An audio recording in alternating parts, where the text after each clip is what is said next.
नमस्कार, मैं हूं रिंकी बाजपेयी। आप देख रहे हैं वंदे भारत न्यूज। देखिए आज की 50 बड़ी खबरें फटाफट। ये आतंकियों की कल्पना के बाहर का बदला था, ऑपरेशन सिंदूर पर संबित पात्रा ने कहा। ऑपरेशन सिंदूर को लेकर बीजेपी नेता संबित पात्रा ने कहा कि प्रधानमंत्री नरेंद्र मोदी ने कहा था कि पहलगाम हमले का बदला आतंकवादियों की कल्पना से बाहर का होगा। उन्होंने कहा यह बदला आतंकवादियों की कल्पना के परे था। पीएम मोदी आदमपुर एयरबेस पहुंचे, जवानों से मुलाकात की। जम्मू कश्मीर के शोपियां में 3 लश्कर आतंकी ढेर, एनकाउंटर लगातार जारी। प्रधानमंत्री नरेंद्र मोदी मंगलवार को सुबह पंजाब के आदमपुर एयरबेस पहुंचे।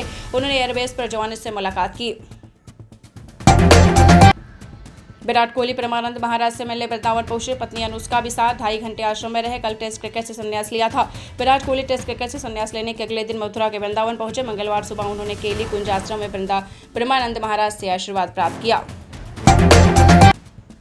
69,000 सहायक शिक्षक भर्ती में ईडब्ल्यूएस को आरक्षण नहीं मिलेगा। इलाहाबाद हाईकोर्ट ने कहा नौकरी कर रहे टीचर को हटाना उचित नहीं। इलाहाबाद हाईकोर्ट ने कहा कि उत्तर प्रदेश में 69,000 सहायक अध्यापकों की भर्ती में आर्थिक रूप से कमजोर वर्ग को आरक्षण नहीं मिलेगा। पहली महिला राफेल पायलट जिन्हें पाकिस्तान में पकड़ने का दावा। शिवांगी सिंह के पिता बोले सुना तो चिंता हुई, सच्चाई जानी जो राहत की सांस ली। पहलगाम आतंकी हमले के 15 दिन बाद भारत ने पाकिस्तान और पीओके में आतंकी ठिकानों पर एयर स्ट्राइक की है। यूपी के 19 जिलों में आज हीट वेव की चेतावनी। वाराणसी में घाटों पर सन्नाटा बांधा। 43 डिग्री सेल्सियस के साथ सबसे गर्म रहा। बारिश और ओले के साथ आज से यूपी में गर्म फिर सताएगी। मौसम विभाग ने मंगलवार को 19 जिलों में हीट वेव का अलर्ट जारी किया है। उत्तर प्रदेश के हरदोई में रामगंगा नदी में नाव पलटी, 7 लोग डूबे, 3 बच्चों की मौत, 4 को बचाया। 2 बहनों और भाई का शव 4 किलोमीटर दूर मिला। उत्तर प्रदेश के लखनऊ में रामगंगा नदी में नाव पलट गई। हादसे में एक ही परिवार के 7 लोग डूब गए। राजधानी लखनऊ में पहली बार एआई से गिने जा रहे भक्त। अलीगंज हनुमान मंदिर और अयोध्या हनुमानगढ़ी में 1-1 किलोमीटर कतार। ज्येष्ठ महीने का आज बड़ा मंगल है। लखनऊ के हनुमान मंदिरों में भोर से भीड़ उमड़ पड़ी है। अयोध्या के हनुमानगढ़ी में 1 किलोमीटर लंबी कतार लगी है। सीबीएसई ने जारी किया 12वीं का रिजल्ट। लखनऊ में अनुष्का को 99% अंक मिला, छात्राओं का दबदबा। Central board of secondary education यानी सीबीएसई ने आज 12वीं का रिजल्ट घोषित कर दिया है। लखनऊ में एक बार फिर से बेटियों ने बाजी मारी है। अखिलेश यादव के परिवार के नाम से आपत्तिजनक पोस्ट, एक्स पर पोस्ट लिखकर बोले इसे मेरी एफआईआर समझा जाए, कार्रवाई की मांग की। अखिलेश यादव ने सोशल मीडिया पर उनकी बेटी और परिवार के लोगों के नाम से किए जा रहे आपत्तिजनक पोस्ट पर नाराजगी जाहिर की है। ताजमहल पर अटैक का फेक वीडियो शेयर किया, 10 पर एफआईआर। एआई से बने फेक वीडियो में आज ताज की गुंबदों से उठ रही लपटें। ताजमहल पर पाकिस्तान के अटैक का फेक वीडियो शेयर करने वाले 10 यूजर्स को साइबर पुलिस ने नामजद किया है। पीएम मोदी आदमपुर एयरबेस पहुंचे, जवानों से मुलाकात की। जम्मू कश्मीर के शोपियां में 3 लश्कर आतंकी ढेर, एनकाउंटर जारी। पीएम मोदी ने अपने एक्स अकाउंट पर लिखा कि आज सुबह एएफएस आदमपुर गया और बहादुर योद्धाओं से मुलाकात की। नेपाल में घूम घूम कर कपड़े बेचता था खालिस्तानी आतंकी, मोतिहारी आया तो धराया। 6 से ज्यादा बैंक अकाउंट में करोड़ों की फंडिंग का खुलासा। मोतिहारी से पकड़े गए कुख्यात खालिस्तानी आतंकी कश्मीर सिंह गुलवर्दी और बलबीर सिंह को सोमवार को कोर्ट में पेश किया गया। आदमपुर एयरबेस पर आपको बताते चले सेना के जवानों से मिले पीएम मोदी। ऑपरेशन सिंदूर की सफलता के बाद पीएम मोदी ने सेना के जवानों से मुलाकात की। आदमपुर एयरबेस पर पीएम मोदी पहुंचे और यहां उन्होंने जवानों से मुलाकात की।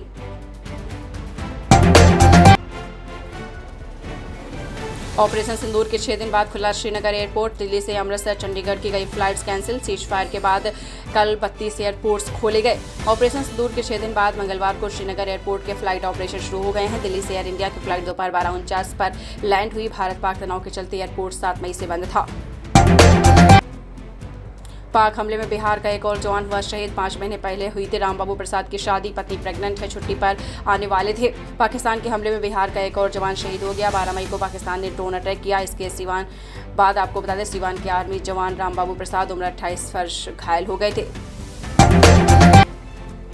ड्रोन अटैक में महिला की मौत, सरकार 5 लाख देगी। अमृतसर चंडीगढ़ की फ्लाइट्स कैंसिल। होशियारपुर जालंधर में कल रात ड्रोन दिखे।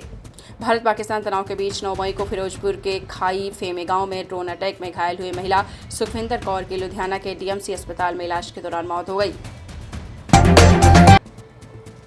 कोहली के जल्दबाजी में संन्यास की 5 वजह, युवाओं को मौका देने की सोच। कोच गंभीर के सख्त नियम, 10,000 रन नहीं बना सके। 36 साल के विराट कोहली ने 12 मई को टेस्ट क्रिकेट से संन्यास लिया। वे अगर 1-2 साल और खेलते तो 10,000 रन बनाकर इस फॉर्मेट में भारत के तीसरे टॉप स्कोरर बन जाते। कोहली 7 मई को रिटायरमेंट लेने वाले थे। बीसीसीआई ने ऑपरेशन सिंदूर की वजह से कहा कुछ दिन इंतजार करिए। मीडिया रिपोर्ट में दावा किया गया है कि 10 मई को दोनों देशों के बीच सीज फायर की घोषणा किए जाने के बाद विराट कोहली ने बीसीसीआई और सिलेक्शन कमेटी को बता दिया कि जल्द ही अपने संन्यास का ऐलान करेंगे। एयर स्ट्राइक पर एयर मार्शल बोले, हमारी लड़ाई आतंकवादियों के साथ, पाकिस्तान आर्मी ने उनका साथ दिया तो जवाब देना पड़ा, नुकसान के लिए खुद जिम्मेदार। पाकिस्तान के खिलाफ ऑपरेशन सिंदूर पर भारतीय सेना ने सोमवार को लगातार दूसरे दिन प्रेस कॉन्फ्रेंस की। आर्मी ने DGMO lieutenant general Rajiv Bhai, navy से वाइस एडमिरल एएन प्रमोद और air force air marshal Awadhesh Kumar Bharti ने ऑपरेशन सिंदूर पर 32 मिनट तक फिर जानकारी दी। मानसून की दस्तक, निकोबार द्वीप समूह पहुंचा, 27 मई तक केरल पहुंचने की संभावना। 23 राज्यों में आंधी बारिश से एमपी, राजस्थान के 59 जिलों में अलर्ट। मौसम विभाग के मुताबिक साउथ वेस्टर्न मानसून मंगलवार को निकोबार द्वीप समूह, दक्षिण बंगाल की खाड़ी, दक्षिण अंडमान सागर और उत्तर अंडमान सागर के कुछ हिस्सों तक पहुंच गया है। सीज फायर के बाद पाकिस्तान से सटे गांव का हाल, पंजाबी बोले, 3 जंग देख चुके, हम डरते नहीं, खेती शुरू, गुरुद्वारों में लंगर लगाए। पाकिस्तान की सीमा के सटे पंजाब के गांव में सीज फायर के बाद जिंदगी पटरी पर लौट आई है। गांव वाले घर छोड़कर गए वापस आ चुके हैं। यहां भारत पाक सीमा पर फेसिंग के साथ खेतों में ट्रैक्टर चल रहे हैं और गुरुद्वारों में लंगर पक रहे हैं। यूपी के माध्यमिक स्कूलों में नौकरी का मौका, 5000 पदों पर भर्ती, शासन को भेजा गया प्रस्ताव। यूपी के माध्यमिक स्कूलों में संविदा पर 5000 पदों पर कंप्यूटर शिक्षकों की भर्ती की जाएगी। शिक्षा विभाग ने इस संबंध में शासन को एक प्रस्ताव भेजा है। प्रस्ताव में कहा गया है कि जिन स्कूलों में छात्रों की संख्या कम है वहां 1 या 2 और अधिक छात्रों वाले स्कूल में 2-3 शिक्षकों की नियुक्ति की अनुमति दी जाएगी। भारत में विकसित सिस्टम ने ही पाकिस्तानी ड्रोन्स को किया नष्ट, ऑपरेशन सिंदूर पर भारत। एयर मार्शल ए के भारती ने बताया है कि पाकिस्तान के ड्रोन्स को भारत में विकसित soft and hard kill counter US system और वायुसेना के प्रशिक्षुक जवानों ने मार गिराया था। उन्होंने कहा है युद्ध के दृष्टिकोण से बने इस सिस्टम ने ड्रोन्स का डटकर सामना किया। कैसा रहा विराट कोहली का टेस्ट करियर? विराट कोहली ने 123 टेस्ट मैचों में 46.85 के औसत से 9,230 रन बनाए। उन्होंने टेस्ट में 30 शतक व 31 अर्धशतक जड़े, जबकि उनका सर्वाधिक स्कोर 254 रहा है। टेस्ट मैचों में 1027 चौके व 30 छक्के लगाने वाले कोहली ने 68 टेस्ट मैचों में भारतीय टीम के कप्तानी की, जिनमें से 40 में भारत को जीत मिली। क्यों आज 2300 अंक चढ़कर रहा सेंसेक्स में कारोबार के दौरान 2300 अंक की तेजी आई और ये चढ़कर 81,830 पर पहुंच गया। शेयर बाजार में दिखी 4 साल की सबसे बड़ी सिंगल डे रैली, 3000 अंक उछला सेंसेक्स। भारत पाकिस्तान में सीज फायर होने के बाद सोमवार को शेयर बाजार में धुआंधार तेजी देखी गई। देश भर में डाउन हुई यूपीआई सेवाएं। पूरे भारत में सोमवार शाम को कई यूजर्स के लिए यूनिफाइड पेमेंट्स इंटरफेस यानी यूपीआई सर्विस डाउन हो गई। पेटीएम, गूगल, फोन पे व यूपीआई ऐप से और बैंकिंग ऐप्स पर भुगतान में यूपीआई सेवाओं में बाधा के कारण दिक्कतें आ रही थी। भारत में सस्ता हुआ सोना, 95,010 ग्राम के नीचे आई कीमत। भारत में एमसीएक्स पर सोने की कीमतें पिछले एक हफ्ते के निचले स्तर पर लुढ़ककर 95,010 ग्राम के स्तर पर आ गई हैं। अमृतसर जा रहे इंडिगो के विमान को लौटना पड़ा, दिल्ली सामने आई बड़ी वजह। सोमवार को दिल्ली से अमृतसर जा रहे इंडिगो के विमान को अमृतसर में एहतियातन किए गए ब्लैकआउट के चलते बीच रास्ते से दिल्ली लौटना पड़ा। डेटिंग ऐप पर आपत्तिजनक तस्वीरों के कारण स्वीडन के नए एनएसए ने दिया इस्तीफा। स्वीडन के नए राष्ट्रीय सुरक्षा सलाहकार टोया बस थीबर्ग ने एक डेटिंग ऐप पर अपनी आपत्तिजनक तस्वीरों पर विवाद होने के बाद इस्तीफा दे दिया। पाक सरकार ने वीडियो गेम फुटेज को बताया भारत के हमले का जवाब वाला वीडियो, किया गया ट्रोल। पाकिस्तानी सरकार के एक्स हैंडल से एक वीडियो गेम का फुटेज शेयर कर उसे भारत के हमले का जवाब देने वाला वीडियो बताया, जिसके बाद सोशल मीडिया पर पाकिस्तानी सरकार को ट्रोल किया गया। प्रधानमंत्री नरेंद्र मोदी ने भारत और पाकिस्तान के बीच चल रहे तनाव को लेकर 12 मई को संबोधन दिया। आपको बताते चले, इसी बीच बहुत सारी बातें कहीं और भारतीयों को आश्वस्त दिया कि अगर पाकिस्तानी अब कोई हरकत करता है तो बख्शा नहीं जाएगा। इस वजह से नेहा सिंह राठौड़ ने पीएम मोदी पर जमकर निशाना साधा। यूपी में सीबीएसई 10वीं का 90% स्टूडेंट्स पास, 4.44 लाख स्टूडेंट शामिल हुए थे। लड़कियों का पासिंग परसेंट 4% ज़्यादा। सीबीएसई यानी central board of secondary education ने 12वीं के कुछ देर बाद ही 10वीं का रिजल्ट जारी कर दिया। सीज फायर का चौथा दिन, भारत पाक के हालात, बॉर्डर से लगे गांव के लोग घर लौटे। पाकिस्तान में बच्चों ने सैनिकों को सलामी दी। 22 अप्रैल को पहलगाम में आतंकी हमला हुआ। इसके जवाब में भारत ने 6 मई की रात पाकिस्तान के आतंकी ठिकानों को तबाह किया। मोदी बोले, न्यूक्लियर ब्लैकमेल नहीं सहेंगे। आतंकियों ने हमारी बहनों का सिंदूर उजाड़ा, हमने उनके ठिकाने उजाड़ दिए। पाकिस्तान से अब पीओके पर ही बात होगी। पाकिस्तान के साथ सीज फायर के 51 घंटे बाद पीएम मोदी ने सोमवार रात 8 बजे देश को संबोधित किया। पंजाब में जहरीली शराब से अब तक 17 की मौत, 8 गंभीर, बोल भी नहीं पा रहे। डीएसपी एसएचओ सस्पेंड, 9 लोग गिरफ्तार। पंजाब में अमृतसर जिले के मजीठा क्षेत्र में जहरीली शराब पीने से मरने वालों की संख्या 17 हो गई है। पीएम मोदी पर आपत्तिजनक पोस्ट करना पड़ा भारी, एआई से वीडियो बनाकर सोशल मीडिया पर शेयर की। पुलिस ने आरोपी को किया गिरफ्तार। सोशल मीडिया पर प्रधानमंत्री नरेंद्र मोदी के खिलाफ आपत्तिजनक टिप्पणी करने पर पुलिस ने एक युवक को गिरफ्तार कर लिया है। नोएडा में दाखिला दिलाने के नाम पर ठगे 1.60 लाख। राजस्थान के कॉलेज में एडमिशन का दिया आश्वासन, कैश और ऑनलाइन दोनों तरीके से लिया पैसा।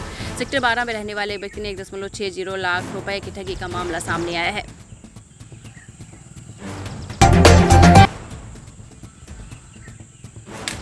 नोएडा रीजन में 10वीं में आपको बताया चले, नोएडा रीजन में सीबीएसई का रिजल्ट अधिकांश स्कूलों का परीक्षा परिणाम 100% रहा। 85% से ज्यादा स्टूडेंट्स को मिले 90% अंक। केंद्रीय माध्यमिक शिक्षा परिषद यानी सीबीएसई ने मंगलवार को 10वीं और 12वीं की परीक्षा परिणाम घोषित कर दिए। पीएम मोदी के सपोर्ट में उतरा बॉलीवुड। ऑपरेशन सिंदूर पर संबोधन के बाद कंगना ने बताया, महान नेता आमिर और सुनील शेट्टी ने भी किया रिएक्ट। ऑपरेशन सिंदूर पर राष्ट्र के नाम पीएम मोदी के संबोधन को लेकर कई बॉलीवुड स्टार्स ने खुलकर उनकी मोदी की सराहना की है। कॉमेडियन सुनील पाल ने सिंगर राहुल वैद्य पर कसा तंज, बोले उन्हें डॉक्टर के पास जाने की आवश्यकता है, विराट कहाँ और वो कहाँ। सिंगर राहुल वैद्य ने, आपको बता दें, सिंगर राहुल वैद्य ने हाल ही में क्रिकेटर विराट कोहली और उनके फैंस को जोकर कहा था। इसके बाद सुर्खियों में आ गए। कांस फिल्म फेस्टिवल 2025 में इंडियन सितारों का जलवा। आलिया भट्ट करेंगी डेब्यू, शर्मिला टैगोर, जानवी और करण जौहर समेत कई सेलेब्स आएंगे नजर। दुनिया का सबसे प्रतिष्ठित फिल्म समारोह कांस फिल्म फेस्टिवल अपने 78वें संस्करण के साथ है, जिसकी शुरुआत 13 मई से हो रही है। जैसलमेर में भी Pakistani SIM ban. Bharat Pak border के पास मिसाइल नुमा वस्तु मिली, सेना को बुलाया गया। एयरपोर्ट्स पर सन्नाटा। श्रीगंगानगर के बाद अब जैसलमेर में भी पाकिस्तानी लोकल सिम के उपयोग पर रोक लगा दी गई है।